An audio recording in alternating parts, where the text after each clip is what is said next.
Durante toda a minha vida, fui ignorada pelos meus pais, enquanto minha irmã era tratada como uma princesa. Mesmo assim, lutei, cresci sozinha e conquistei tudo. Virei gerente de banco, comprei minha casa, meu carro, tudo sem a ajuda de ninguém. Mas quando eles me chamaram para um jantar em família, jamais imaginei o que estava por vir. Meu pai me fez uma exigência absurda, pagar uma mesada de R$ 2.000 para minha irmã. E quando recusei, eles fizeram algo tão cruel e humilhante que até hoje me arrepio ao lembrar. Só que eles não imaginavam do que eu era capaz. Essa história é cheia de reviravoltas, revelações e uma justiça que veio do jeito mais inesperado. Olá, seja bem-vindo ao canal Histórias Surpreendentes. Curta e se inscreva nesse canal, aproveite e ative as notificações. Comente aqui de qual cidade você está assistindo, vou adorar saber e deixar um coração no seu comentário. Durante anos, fui apenas a sombra dentro da minha própria casa. Meus pais tinham uma filha favorita, minha irmã mais nova, Clara.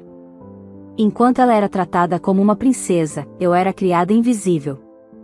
Desde criança, aprendi que, se quisesse algo, teria que conquistar sozinha. Com esforço, sacrifício e noites em claro, fui abrindo meu caminho. Trabalhei como atendente, operadora de caixa, vendedora de loja. Estudei por conta, enfrentando ônibus lotado, fome e olhares de desprezo da minha própria família. Quando finalmente me formei em administração e passei num processo seletivo para um grande banco, fui apenas ignorada. Nenhum parabéns. Nenhum reconhecimento. Mas naquele silêncio, eu descobri algo mais forte que qualquer aplauso: eu me bastava. Com o tempo, fui promovida, cresci, aprendi a me vestir, a me posicionar, a ser respeitada. Comprei meu carro, uma casa confortável, e me tornei gerente de agência. Meu nome passou a ser referência no setor. E tudo isso, sem a ajuda de ninguém. Meus pais, por outro lado, continuavam com a mesma postura, mimando Clara, bancando luxos que não podiam pagar, afundando-se em dívidas enquanto ela colecionava sapatos e viagens. Nunca pediram desculpas por nada. Nunca reconheceram meus esforços. Mas, estranhamente, certo dia, recebi um convite para jantar na casa deles. Fiquei surpresa. Era raro me chamarem para algo que não envolvesse cobrança ou chantagem emocional. Por educação, e talvez por uma pontinha de esperança boba de reconciliação, que aceitei. Cheguei no horário combinado, levando uma sobremesa que sabia que todos gostavam. Clara estava radiante, como sempre, desfilando pela casa como se fosse a dona do mundo. Meus pais estavam estranhamente formais. O jantar seguiu com conversas forçadas até que, de repente, meu pai olhou para mim com seriedade e disse: "Você deve pagar uma mesada para sua irmã. R$ 2.000 por mês. Ela precisa manter o padrão dela. Sair com as amigas, comprar roupas, viajar. É o mínimo que pode fazer." Engasguei. A comida parecia virar pedra na garganta. Quando disse que aquilo era absurdo, que eu não iria bancar os luxos de ninguém, minha mãe começou a gritar. Meu pai se levantou, me segurou pelos braços com força. Tentei me soltar, mas Clara apareceu com uma tesoura nas mãos. Antes que eu pudesse entender, senti a lâmina deslizar e cair no chão os primeiros fios. Meu pai me imobilizava, minha mãe cortava sem parar, e Clara gargalhava como uma criança sádica. Quando conseguiram arrancar quase todo o meu cabelo, minha mãe disse friamente: "Isso é só um aviso. Se você não começar a pagar, sofrerá consequências muito maiores." Clara, com um sorriso debochado, completou: "Mana, para evitar mais problemas, começa a me pagar logo. Não precisa passar por isso tudo." Saí de lá aos prantos, com o coração em frangalhos, a cabeça raspada e a alma em choque. Fiquei 3 dias trancada em casa. Quando tentei registrar um boletim de ocorrência, o delegado parecia mais preocupado com a ausência de testemunhas do que com a minha dor. Mesmo assim, continuei firme. Fui trabalhar com um lenço na cabeça e a dignidade no olhar. Meus pais voltaram a me procurar. Vieram até minha casa, telefonaram, mandaram mensagens. Queriam a resposta: eu pagaria ou não? Disse que não. Nunca. No dia seguinte, enquanto eu caminhava até o banco, sentindo a brisa da manhã, ouvi um barulho de motor se aproximando. Quando me virei, só vi os faróis. O impacto me lançou ao chão. Meu corpo girou, e meu pé foi esmagado sob o peso do carro. Gritei de dor, de medo, de fúria. Enquanto tentava me arrastar, vi o carro acelerar e fugir. Alguém desceu rapidamente da calçada e correu até mim. Era um desconhecido. Ele chamou o resgate e tentou me acalmar. No chão, ao meu lado, havia um bilhete molhado de sangue e chuva. Peguei com dificuldade. Nele estava escrito: se não vai obedecer, faremos você perder seu emprego. Foi naquele momento, com a perna destruída e o sangue escorrendo entre os dedos, que compreendi: aquela família não era apenas tóxica. Era perigosa. E o que eles fizeram comigo, não passaria impune. Agora, eles conheceriam o preço de cada humilhação, cada desprezo, cada golpe físico e emocional que me impuseram. Eles pensaram que eu era fraca. Que por ser pacífica, eu nunca reagiria. Mas o que eles ignoraram é que uma mulher forte não se reconhece nos sorrisos, mas nas cicatrizes. E eu estava pronta para mostrar todas as minhas. O hospital estava gelado, mas nada doía mais do que a sensação de abandono.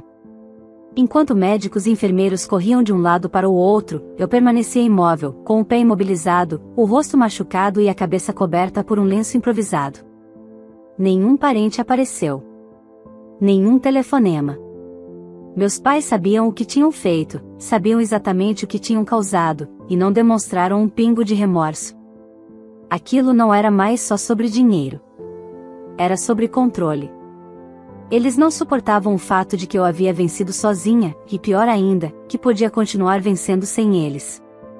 A médica me deu o diagnóstico com frieza cirúrgica, múltiplas fraturas no metatarso, semanas sem andar, meses para voltar ao normal.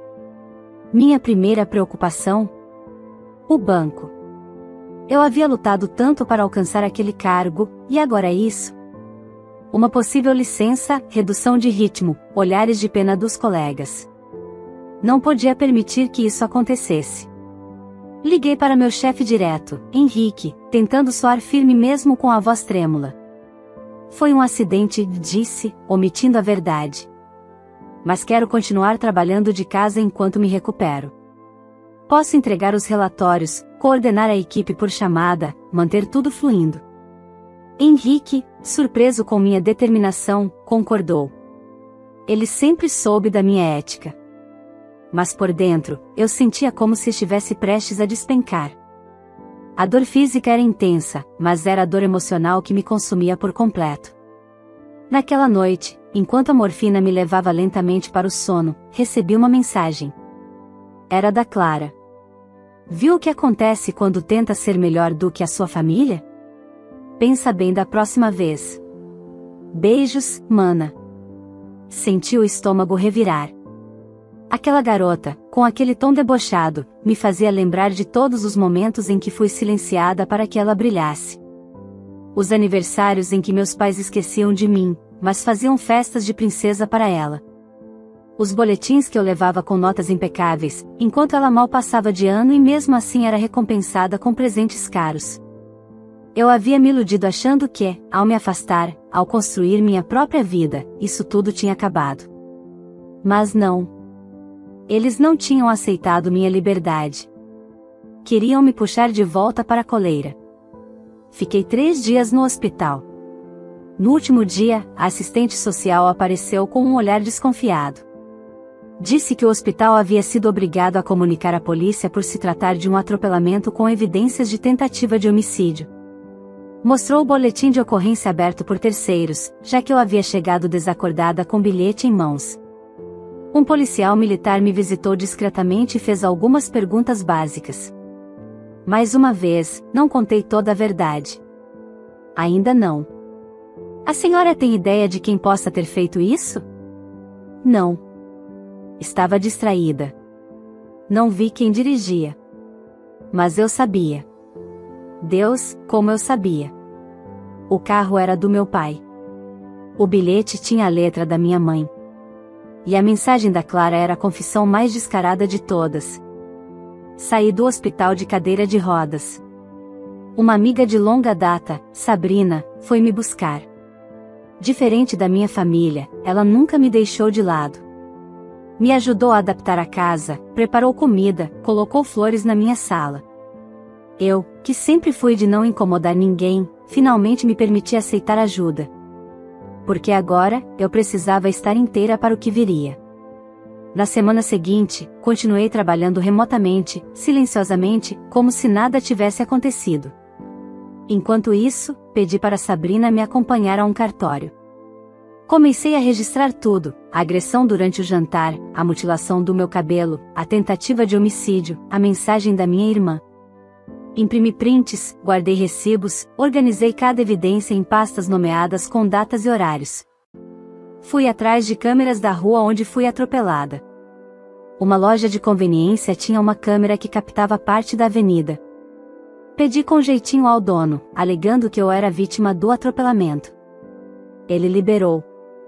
E lá estava o carro do meu pai. A placa visível. A velocidade. A freada proposital apenas no momento do impacto. Meu sangue ferveu. Não havia mais como negar, esconder ou fingir que tudo foi uma coincidência. Eu havia sido caçada. Naquela mesma semana, recebi outra visita inesperada. Era minha mãe. Ela apareceu na porta da minha casa, com um semblante tão hipócrita que me deu enjoo. Com uma voz mansa, como se nada tivesse acontecido, ela disse: "Estamos arrependidos. Só queremos que a família volte a se unir. Mas para isso, você precisa colaborar. Clara está precisando de ajuda. Ela não pode viver sem apoio. R$ 2.000 por mês não vão te matar." Olhei para ela por longos segundos. Pela primeira vez, vi não uma mãe, mas uma mulher capaz de destruir a própria filha por vaidade. E então, eu disse calmamente: "Vocês não fazem ideia do que plantaram. Mas agora, vão colher." A visita da minha mãe foi a última gota. Não era arrependimento o que ela trazia nos olhos, era puro desespero disfarçado de manipulação. E pior, ela ainda acreditava que eu poderia ser dobrada.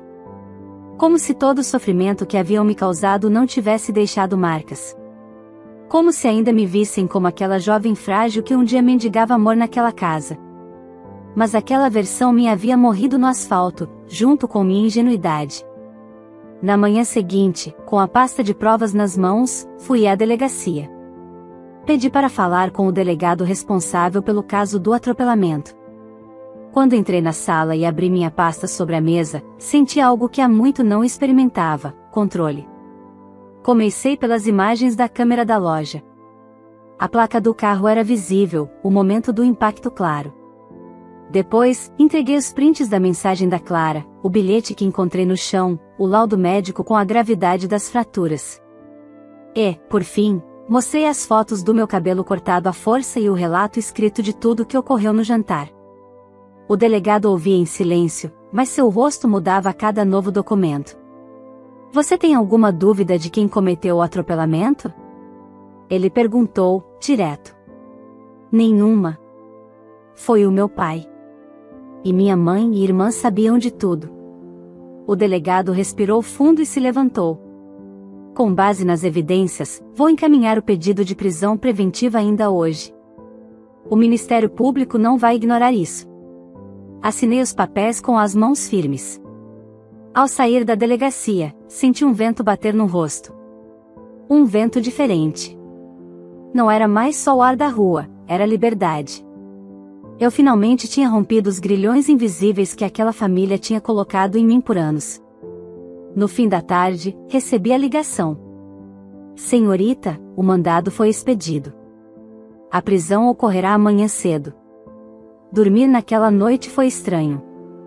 Um turbilhão de emoções me manteve acordada: medo, alívio, ansiedade, culpa, sim, a culpa que ainda insistia em sussurrar que eu estava mandando meu próprio pai para a prisão. Mas logo lembrava da dor física, da cadeira de rodas, do corte dos cabelos, do bilhete ensanguentado. E então, a culpa se calava. Na manhã seguinte, pouco antes das 7, uma viatura parou em frente à casa dos meus pais. Um dos vizinhos, que era amigo de infância e sabia do que estava acontecendo, me ligou assim que viu a movimentação. É agora. Sentei no sofá, tremendo, enquanto imaginava a cena. Os policiais batendo na porta, meu pai tentando entender. Minha mãe gritando, Clara provavelmente filmando tudo ou berrando histericamente. Foram minutos que pareceram horas. 2 horas depois, a confirmação: meu pai havia sido preso e levado à delegacia. A imagem dele sendo escoltado por policiais circulou rapidamente entre conhecidos da cidade. O escândalo havia começado. E, como eu já esperava, as mensagens da minha mãe e da Clara começaram a chegar. Mãe, você destruiu a nossa família. Isso não vai ficar assim. Clara, você enlouqueceu de vez. Não vai conseguir derrubar a gente, idiota. Mas eu não queria vingança por prazer. Eu queria justiça. Eles ultrapassaram todos os limites. E agora, estavam começando a provar do gosto amargo das próprias escolhas. No banco, meus colegas começaram a notar que algo grande estava acontecendo. Henrique, meu chefe, me chamou para conversar por videochamada. Você está bem? A cidade toda está comentando sobre a prisão do seu pai. Estou bem, respondi, séria. Não posso dar detalhes, mas tudo será esclarecido no tempo certo. Só preciso continuar trabalhando normalmente. Ele concordou, respeitoso. Confiava em mim. Enquanto isso, o advogado de defesa do meu pai tentou de todas as formas reverter a prisão, alegando insanidade temporária, acidente sem intenção, provocação da vítima. Mas com as provas que entreguei, o juiz manteve a detenção preventiva. Meu pai agora era réu por tentativa de homicídio doloso, com intenção. No terceiro dia após a prisão, recebi uma visita inesperada. Clara apareceu no portão da minha casa, acompanhada da minha mãe. Vieram sem avisar, e por pouco não chamei a polícia. Mas algo em mim quis ouvir o que tinham a dizer. Você está nos envergonhando, disse minha mãe, com os olhos marejados. Seu pai está definhando numa cela. Quer isso na sua consciência? Ele tentou me matar. E você sabe disso. Se há alguém que devia se envergonhar aqui, é você. Clara cruzou os braços, furiosa. Ele só queria te dar um susto. Você sempre foi dramática. Agora vai destruir a vida dele? Não sou eu que estou destruindo nada. Vocês escolheram esse caminho. Eu só estou me defendendo, como vocês nunca fizeram por mim. Minha mãe ainda tentou se aproximar, mas eu bati a porta na cara das duas. Sentia um nó na garganta, mas também uma força diferente. Pela primeira vez, eu me escolhia. E isso doía neles mais do que qualquer denúncia. Nos dias que se seguiram, Clara tentou iniciar uma campanha para limpar o nome da família. Publicou indiretas nas redes sociais, acusando-me de ingratidão, de estar sendo manipulada por terceiros. Só que a verdade é um rio que não se segura. Pessoas começaram a se lembrar de situações passadas. De como eu era excluída. De como Clara era protegida e exaltada mesmo sem mérito algum. A imagem que minha família tanto preservava começou a ruir. E a ruína, agora, era apenas o começo. A prisão do meu pai foi um divisor de águas. Não só pela justiça sendo feita, mas pelo reflexo que isso causou em mim. Pela primeira vez, comecei a respirar com a sensação de que não estava mais presa àquela família, aquele ciclo doentio de obediência e medo. Mas, enquanto ele enfrentava os dias na cela, minha mãe e Clara seguiam impunes. Continuavam agindo como se nada tivessem feito, como se eu fosse a vilã da história. E a cada mensagem debochada, a cada publicação nas redes sociais insinuando que eu era louca e ingrata, a certeza se solidificava, elas também precisavam sentir as consequências dos próprios atos. Foi então que liguei para a advogada que havia me orientado durante o processo contra meu pai. Expliquei tudo, desde a noite do jantar até as tentativas de humilhação públicas após a prisão dele. Contei sobre os cortes forçados no meu cabelo, o bilhete escrito pela minha mãe, as mensagens escancaradas de deboche da Clara, e todo o histórico de negligência e abuso psicológico ao longo dos anos. Você tem provas suficientes para mover um processo contra as duas, disse ela, após analisar o material. Quero justiça, respondi, firme. E quero que paguem exatamente o que exigiram de mim, R$ 2.000 por mês. Durante 5 anos. Nada mais simbólico do que isso. A petição foi protocolada dias depois. Alegávamos agressão moral, psicológica, danos à imagem e tentativa de coação. O processo incluía prints de mensagens, fotos dos cortes no cabelo, vídeos da Clara debochando da situação e o histórico hospitalar. Cada linha do processo narrava uma parte da minha história ignorada por anos. O juiz não demorou a aceitar a denúncia. A audiência inicial foi marcada e, para minha surpresa, nem minha mãe nem Clara compareceram na primeira convocação. Alegaram instabilidade emocional e perseguição injusta. Mas o juiz não caiu na encenação. Diante do volume e consistência das provas, ele seguiu com o processo, autorizando minha presença virtual, já que eu ainda usava bota ortopédica e estava em fisioterapia intensiva. Na audiência seguinte, com a presença obrigatória das réis, as duas se mantiveram altivas e arrogantes. Clara cruzava os braços com tédio, minha mãe evitava olhar para a câmera. Quando o juiz leu a sentença, o silêncio foi absoluto, considerando os danos morais e psicológicos causados, e tendo em vista a tentativa comprovada de coação e constrangimento contra a autora, defiro a indenização no valor de R$ 2.000 mensais por parte de cada uma das réis, pelo período mínimo de 5 anos. O não pagamento implicará em multa e possíveis sanções adicionais. Meu coração disparou. Não era sobre dinheiro. Era sobre justiça. Elas queriam arrancar R$ 2.000 de mim para alimentar os caprichos da Clara, e agora, seriam obrigadas a tirar do próprio bolso exatamente esse valor, não para luxos, mas para reparar a dor que me causaram. Ao final da audiência, Clara explodiu. Isso é um circo. Uma palhaçada. Você arruinou a nossa vida por causa de um jantar. O juiz ordenou silêncio. Minha advogada apenas sorriu com profissionalismo e me parabenizou pela coragem. Nos dias seguintes, as consequências começaram a pesar. A mãe teve que hipotecar parte do que ainda restava da casa para garantir o pagamento inicial da indenização. Clara vendeu uma coleção inteira de sapatos e bolsas de grife. As duas estavam furiosas, mas impotentes. Pela primeira vez na vida, sentiam o gosto da responsabilidade. Tentei manter minha rotina o mais normal possível. Segui em recuperação física, ainda com dificuldades para caminhar sem apoio. Mas cada pequena conquista, um passo sem dor, uma noite sem pesadelo, uma manhã sem crise de ansiedade, era um lembrete de que eu estava me reconstruindo. Não apenas fisicamente, mas por dentro também. Clara, no entanto, parecia não aceitar a derrota. Mandava mensagens envenenadas, dizendo que o processo não mudava quem eu era, uma rejeitada. Uma mulher que nem os próprios pais conseguiram amar. Dizia que, mesmo pagando, ela nunca me respeitaria.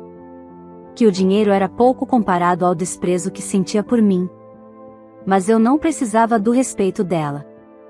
Muito menos do amor da minha mãe.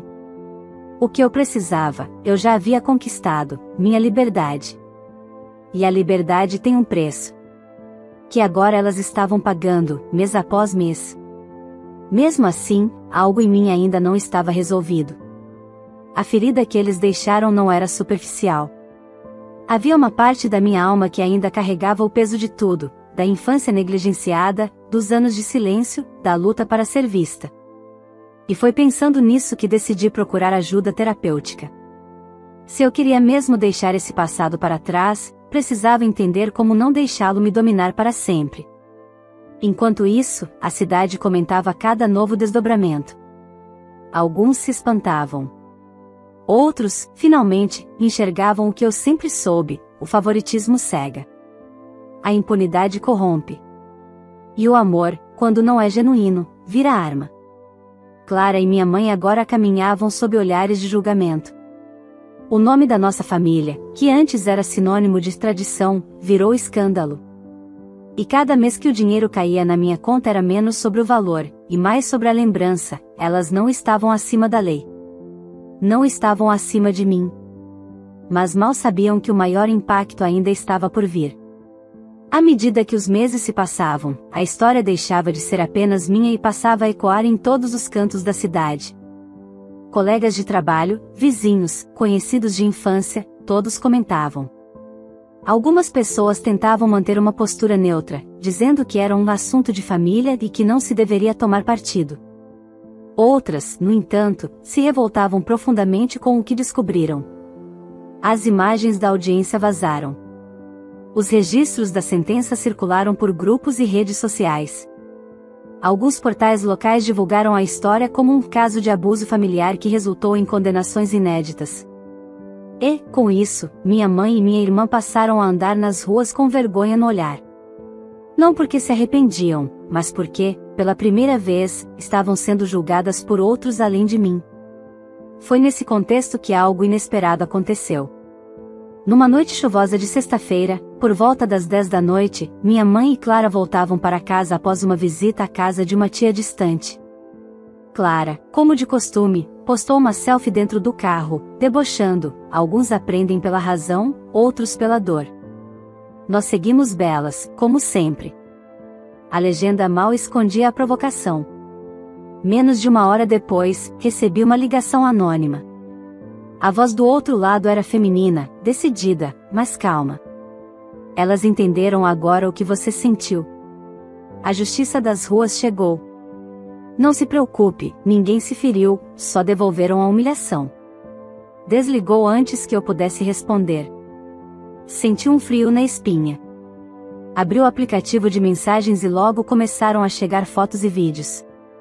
2 rostos que eu conhecia muito bem, completamente carecas. Minutos depois, os grupos de moradores estavam em polvorosa. Alguns diziam que Clara e minha mãe foram surpreendidas por 2 mulheres encapuzadas, que as esperaram na rua deserta próxima ao portão de casa. Segundo testemunhas, as mulheres agiram rápido, encurralaram as 2, amarraram seus braços com fita e, sem dizer quase nada, começaram a raspar o cabelo delas com máquinas portáteis. Foram embora em silêncio, deixando as 2 apavoradas, gritando no meio da rua. Nada foi roubado, ninguém foi ferido. Apenas, justiça poética. Clara, desesperada, postou um vídeo chorando. Fomos atacadas. Isso é culpa daquela mulher ingrata que diz ser da nossa família. Isso é terrorismo. Alguém tem que fazer alguma coisa. Minha mãe, humilhada, se calou. Talvez porque, no fundo, soubesse que aquilo era o espelho do que haviam feito comigo meses antes. O mundo apenas devolveu, sem violência extrema, sem armas, exatamente a humilhação que me forçaram a carregar. Recebi dezenas de mensagens naquela noite. Algumas me parabenizando, achando que eu tinha planejado tudo.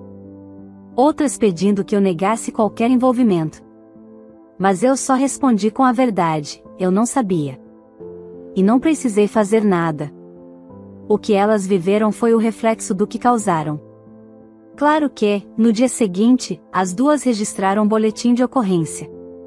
Disseram que foram vítimas de um ataque cruel, que estavam sendo perseguidas por haters e por justiceiras. Mas a polícia, sem imagens nítidas nem provas concretas de quem eram as autoras, não conseguiu avançar na investigação. A cidade, por sua vez, já havia julgado.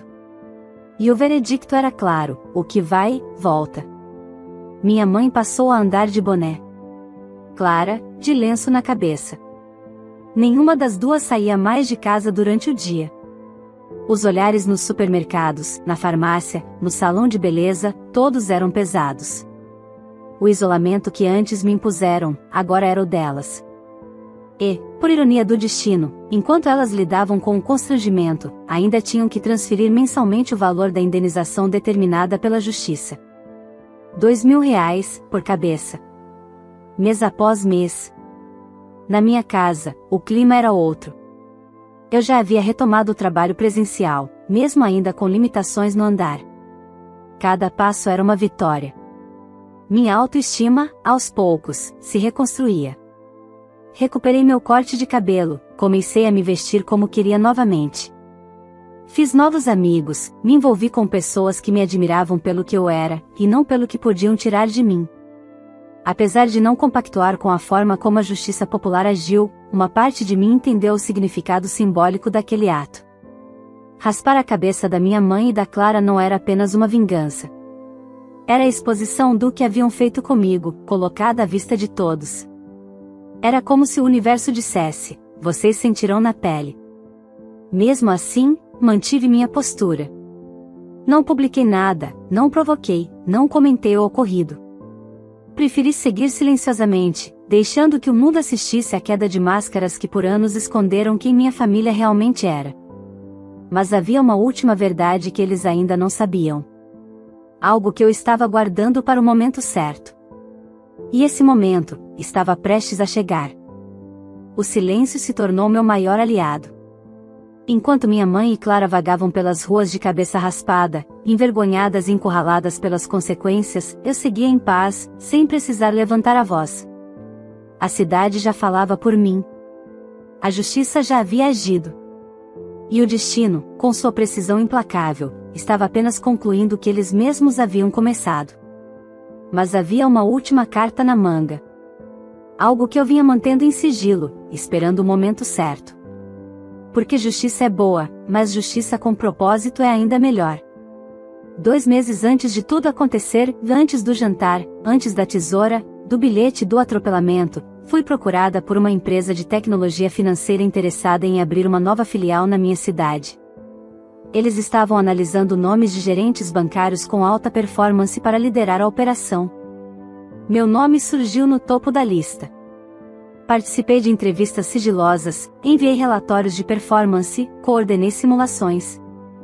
E, ao final de tudo, recebi uma proposta irrecusável: ser a diretora regional da nova operação, com salário dobrado, bônus semestrais e a oportunidade de liderar meu próprio time. Aceitei. Mas pedi discrição. Queria sair do banco com classe. E, mais do que isso, queria que minha família acreditasse que eu ainda dependia daquele emprego, da rotina, do salário comum. Porque só assim entenderiam, no momento certo, o impacto do que tentaram tirar de mim. Na última semana de transferência, chamei Henrique, meu antigo chefe, para um almoço. Agradeci a ele por ter me apoiado, por ter acreditado na minha capacidade mesmo nos dias mais difíceis.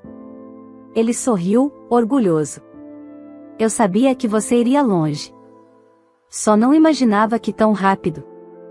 No dia seguinte, comuniquei oficialmente minha saída. E em paralelo, dei entrada em outro processo, a retomada da herança da minha avó paterna. Durante o processo contra meu pai, descobrimos que, anos atrás, ele havia falsificado documentos para registrar um imóvel da minha avó em nome da Clara. Alegava que era para não gerar disputa. Mas os documentos eram falsos. A assinatura da minha avó havia sido digitalizada após sua morte. Juntei as provas, e o advogado da família não teve como contestar. O imóvel, avaliado em quase R$900 mil, retornaria legalmente para mim, a verdadeira beneficiária do testamento original. Foi o golpe final. Clara, ao descobrir, teve um surto. Gritou na rua, quebrou espelhos em casa, e ainda tentou, pela última vez, invadir minha residência para tirar satisfações.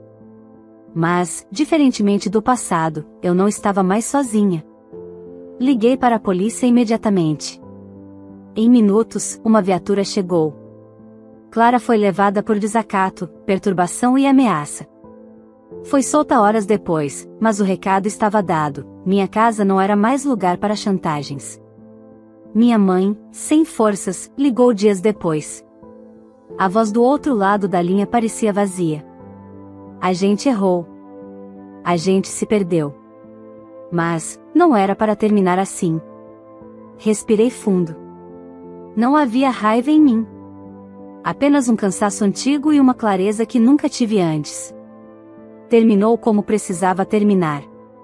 Eu não desejo o mal de vocês, mas não sou mais parte disso. Vocês tiveram uma filha por 30 anos e só perceberam agora. Tarde demais. Desliguei.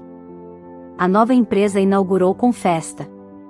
Recebi flores, elogios, entrevistas para jornais locais. E mais do que tudo, respeito. O time que formei era composto por profissionais que valorizavam a ética, a competência, o esforço. Nenhum sobrenome pesado, nenhuma relação de sangue, apenas mérito. O imóvel herdado da minha avó?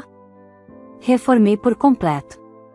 Transformei em um lar acolhedor, iluminado, com jardim florido e uma biblioteca só minha.